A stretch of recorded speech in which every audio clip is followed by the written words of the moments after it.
5 बहन भाई और जादू का जंगल। एक शहर में 5 बहन भाई रहते थे।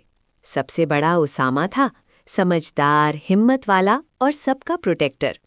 उससे छोटी सोफिया, तेज दिमाग, हर पजल का जवाब। फिर अलिश्बा, हंसमुख, गाती रहती और सबका मूड फ्रेश कर देती।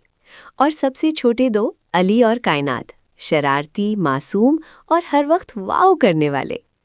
एक दिन दादा अबू ने उन्हें एक पुराना सा नक्शा दिया और कहा, इस जंगल के अंदर एक जादू का दरख्त है जो सिर्फ सच्चे दिल वालों को मिलता है। 5 बहन भाई की आंखें चमक उठीं और उसामा ने कहा, टीम तैयार, एडवेंचर शुरू। जंगल का सफर। जंगल में एंटर होते ही अजीब आवाजें आने लगीं।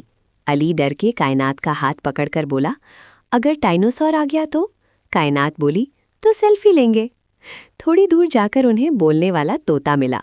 तोता बोला, अगर आगे जाना है तो सवाल का जवाब दो। सोफिया ने फौरन जवाब दिया। तोता खुश हो गया और बोला, तुम लोग सिर्फ बहन भाई नहीं, एक टीम हो।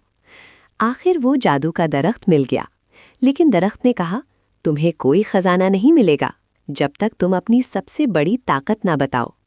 उसामा बोला, मेरी ताकत मेरी फैमिली है। सोफिया, हम एक दूसरे का ख्याल रखते हैं। अलिश्बा, हम खुशी बांटते हैं। अली और कायनात एक साथ, हम कभी अकेले नहीं होते। बस दरख्त चमक उठा और बोला, यही असली जादू है, बहन भाई का प्यार। खुशी के साथ वापसी। वो लोग कोई सोना चांदी नहीं लाए, मगर यादें, हंसी और एक स्ट्रॉन्ग बॉन्ड लेकर वापस आए। और उस दिन के बाद 5 बहन भाई जब भी मिलते कहते, हम सिर्फ फैमिली नहीं, हम एक एडवेंचर टीम है।